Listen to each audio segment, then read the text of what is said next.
Hello friends, എൻ്റെ പേര് അരുൺ. പുതിയ വീട്ടിലോട്ട് സ്വാഗതം. നമ്മൾ നോക്കാൻ പോകുന്നത് ഈസ്, ആം ആൻഡ് ആർ. ഈസും ആമും ആറും എവിടെയാണ് ഉപയോഗിക്കുന്നത്, ഇതിൻ്റെ മീനിങ് എന്താണെന്നാണ്. അപ്പോൾ ഈസും ആമും ആറും ഉപയോഗിക്കുന്നത് പ്രസൻറ്റ് ടെൻസിലാണ്. ഈസും ആമും ആറും നമ്മൾ ഉപയോഗിക്കുക. ഇനി നമുക്ക് പ്രസൻറ്റ് ടെൻസിൽ എവിടെയാണ് ഉപയോഗിക്കുന്നത് നോക്കാം. ഇപ്പോൾ ഷീ ഈസ് എ ടീച്ചർ. അവളൊരു ടീച്ചർ ആണ്. അപ്പോൾ ഈസിൻ്റെയും ആമിൻ്റെയും ആറിൻ്റെയും മീനിങ് ആണ് എന്നാണ്. ഈസിൻ്റെയും ആമിൻ്റെയും ആറിൻ്റെയും മീനിങ് ആണ് എന്നാണ്. ഷീ ഈസ് എ ടീച്ചർ, അവൾ ടീച്ചറാണ്. ഐ ആം എ ടീച്ചർ, ഞാൻ ടീച്ചറാണ്. അപ്പോൾ ആം ഉപയോഗിക്കേണ്ടത് എപ്പോഴാണ്? ഐയുടെ കൂടെയാണ് നമ്മളെപ്പോഴും ആം ഉപയോഗിക്കുക. ഈസ് ഉപയോഗിക്കേണ്ടത് സബ്ജക്റ്റ് സിംഗിൾ ആകുമ്പോൾ ഈസ് ഉപയോഗിക്കാം. ഷീ ഈസ് എ ടീച്ചർ അല്ലെങ്കിൽ ഹീ ഈസ് എ ടീച്ചർ. ഇനി എവിടെയാണ് ആർ ഉപയോഗിക്കുക? ആർ ഉപയോഗിക്കുന്നത് സബ്ജക്റ്റ് പ്ലൂറലാകുമ്പോഴാണ്.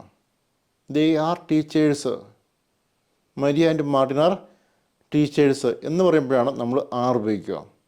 മരിയ എന്ന് മാത്രമാണെങ്കിൽ നമുക്ക് ഉപയോഗിക്കേണ്ടത് ഈസാണ്. പക്ഷെ മരിയ ആൻഡ് മാർട്ടിൻ എന്ന് പറയുമ്പോൾ സബ്ജക്റ്റ് പ്ലൂറലാണ്. ഇവിടെ നമുക്ക് ആർ വേണം ഉപയോഗിക്കാൻ.